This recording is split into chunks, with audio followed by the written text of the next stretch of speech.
السلام علیکم ورحمۃ اللہ۔ امید ہے کہ آپ سب باخیر ہوں گے۔ میں آپ کے سامنے ایک بہت ہی خوبصورت سا ٹاپک، ایک موضوع لے کر آیا ہوں، لیکن اس موضوع کو شروع کرنے سے پہلے آپ سے ایک گزارش ہے، ایک درخواست ہے کہ اگر آپ ہمارے اس چینل پر نئے ہیں تو برائے مہربانی ہماری اس اسلامک اردو چینل 2021 کو سبسکرائب کریں، اور اسی طرح کی اچھی ویڈیوز دیکھنے کے لیے ہمارے اس چینل پہ جڑے رہیں، اور کچھ جانکاری لینی ہو تو کامنٹ ضرور کریں، اور ویڈیو اچھی لگے تو لائک ضرور کریں اور اپنے دوستوں میں شیئر کریں۔ آئیے میں آپ کے سامنے ایک جنت کی نہر اور اس کے چشموں کے بارے میں بتانے جا رہا ہوں جو قرآن اور حدیث کی روشنی میں ہے۔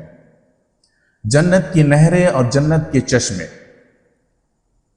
وَبَشِّرِ الَّذِينَ آمَنُوا وَعَمِلُوا الصَّالِحَاتِ أَنَّ لَهُمْ جَنَّاتٍ تَجْرِي مِن تَحْتِهَا الْأَنْهَارُ۔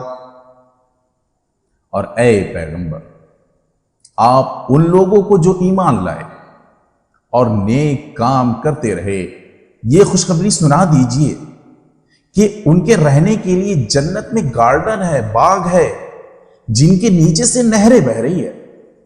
مثل الجنت الوعد المتقون فيها انہار من ماء غیر آسن وانہار من لبن لم يتغیر طعمه وانہار من خمر لذة للشاربین وانہار من عسل مصفى وانہار من كل الثمرات۔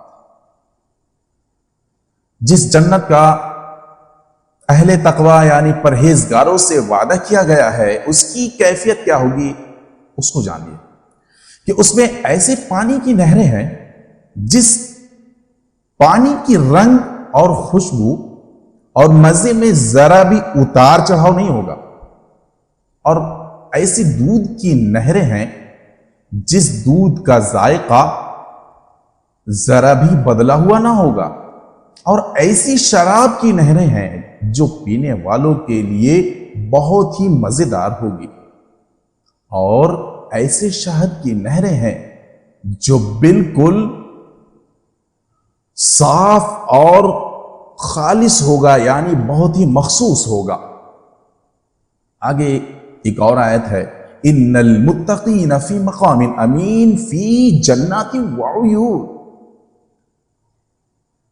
البتہ خدا سے ڈرنے والے پرامن مکان میں ہوں گے، پرامن مقام میں۔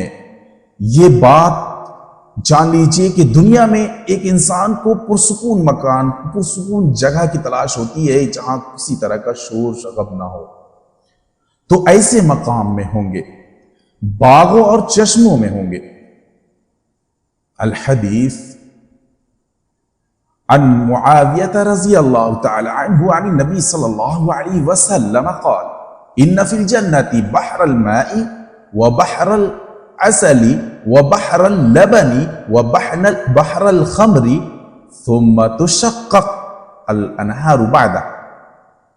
حضرت معاویہ رضی اللہ تعالی عنہ نبی کریم صلی اللہ علیہ وسلم کا ارشاد نقل فرماتے ہیں کہ بے شک جنت میں دریا ہے پانی کا، اور دریا ہے شہد کا، اور دریا ہے دودھ کا، اور دریا ہے شراب کا، پھر اس کے بعد اس سے نہریں پھوٹیں گی جو نکلیں گی۔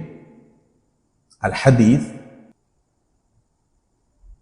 عن ابن عباس رضی اللہ تعالی عنہما قال قال رسول اللہ صلی اللہ علیہ وسلم الشہداء علی بارق نہر بباب جنتی فی قبۃ خضراء یخرج علیہم رزقہم من الجنت بکرۃ وعشیا۔ حضرت ابن عباس رضی اللہ تعالی عنہما رسول اکرم صلی اللہ علیہ وسلم کا ارشاد نقل فرماتے ہیں کہ شہداء جنت کے دروازے پر واقع ایک نہر کے کنارے پر سبز رنگ یعنی ہرے رنگ کے ہوں گے۔ شہداء شہید کی جمع ہے۔ جنت سے ان کی روزی صبح و شام انہیں ملتی رہے گی۔ فائدہ اس شہداء سے مراد وہ شہداء، وہ شہید جو اپنے بعض گناہوں کی وجہ سے پہلے وہلہ میں جنت میں داخل نہ ہو سکیں گے۔ عن انس بن مالک رضی اللہ تعالی عنہ قال سئل رسول اللہ صلی اللہ علیہ وسلم ما الکوثر قال ذلك نهر اعطانیت اللہ یغنی یعنی فی الجنة اشد بیاضا من اللبن واحلى من العسل فيه طيرا اعناقها كاعناق الجزر قال عمر ان هذه لنا عمة فقال رسول اللہ صلی اللہ علیہ وسلم اکلتها انعم منها۔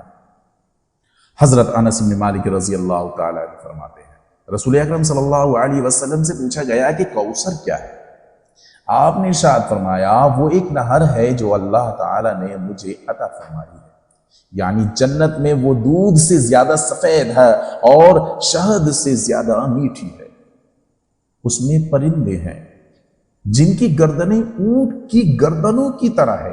حضرت عمر رضی اللہ تعالیٰ عنہ نے عرض کیا کہ وہ پرندے تو مزے میں ہوں گے؟ آپ نے ارشاد فرمایا ان پرندوں کا گوشت کھانے والے ان سے زیادہ مزے میں ہوں گے۔ فائدہ حدیث کا ایک مطلب یہ ہے کہ اس نہر کے اندر پرندے ہوں گے یا اس نہر کے کناروں پر ہوں گے، اور یہ پرندے اس لیے ہوں گے کہ جنتی لوگ کوثر کا پانی پیے اور اس کا گوشت کھائے، جس سے پانی پینے والوں کا مزہ دو بالا ہو جائے گا۔